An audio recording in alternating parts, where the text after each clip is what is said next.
Palmistry کے بارے میں اسلام کیا کہتا ہے؟ یہ جتنا بھی علم نجوم، پامسٹری، یہ سب چیزیں ہیں، یہ اگر تو کوئی آدمی یہ سمجھتا ہے کہ انسانوں کے تجربات پر مشتمل ہے،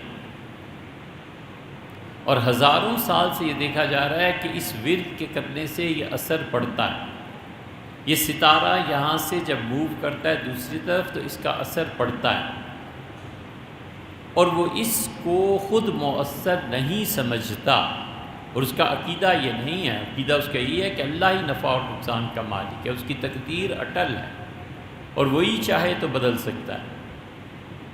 پھر ان علوم کے سیکھنے میں کوئی حرج نہیں، کیونکہ علم کی جاہلیت کے زمانے سے ایک روایت چلی آتی ہے، کافروں کے زمانے سے یہ ریت چلی آتی ہے، بطور علم سیکھتا ہے، اور اگر خدا نہ خواستہ ذرہ برابر بھی عقیدے کی گڑبڑ کا خدشہ ہے تو دور رہے۔ حضور اقدس صلی اللہ علیہ وسلم نے جو منع کیا ہے ان چیزوں سے تو اسی لیے کہ لوگوں کے عقیدے پہ زد جا کر نہ پڑے، اور جو اس کی اجازت دیتے ہیں یہ علم نجوم وغیرہ کے ماہر تھے۔ شاہ ولی اللہ محدث دہلوی رحمۃ اللہ دیکھیں حجت اللہ البالغہ میں انہوں نے علم نجوم کے متعلق لکھا ہے نا۔ شاہ عبدالعزیز صاحب رحمۃ اللہ کا تو بڑا مقام تھا، حضرت قاسم نانوتوی رحمۃ اللہ نے بھی لکھا ہے، نانوتوی رحمۃ اللہ علیہ نے جمال القرآن میں علم نجوم پہ لکھا ہے۔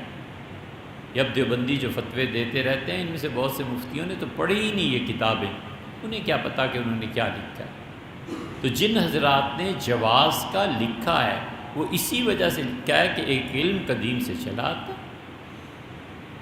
علم القطف، شانے کا علم، یہ بھی اسی میں سے ہے۔ ایک مثال دے رہے ہیں اس کی مزید بڑھا کے کہ پرانے زمانے میں حالات کو دیکھنا ہوتا تھا تو دمبا بکرا ذبح کرتے تھے، اور دمبا ذبح کر کے اس کی شانے کی ہڈی تازہ تازہ گوشت سے اتروا کے وہ دیکھتے تھے، تو جو لائنز پڑی ہوئی ہوتی ہیں اس سے پتہ چلتا تھا کہ ہونے کیا والا ہے، بارش کتنے دن بعد ہو جائے گی، اور دھوپ کب اس کی وجہ سے موسم میں حدت پیدا ہو۔ یہ پہاڑوں میں جو لوگ رہتے تھے وہ یہ کیا کرتے تھے۔ علم القطف کا ذکر نواب صدیق حسن خان مرحوم نے ابجد العلوم میں کیا ہے۔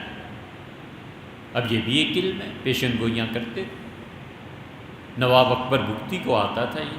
اب بھی بلوچستان میں ایسے لوگ دیکھے جنہیں یہ علم آتا ہے۔ ہمارے یہاں ایک صاحب تشریف لائے تھے تو انہوں نے کہا کہ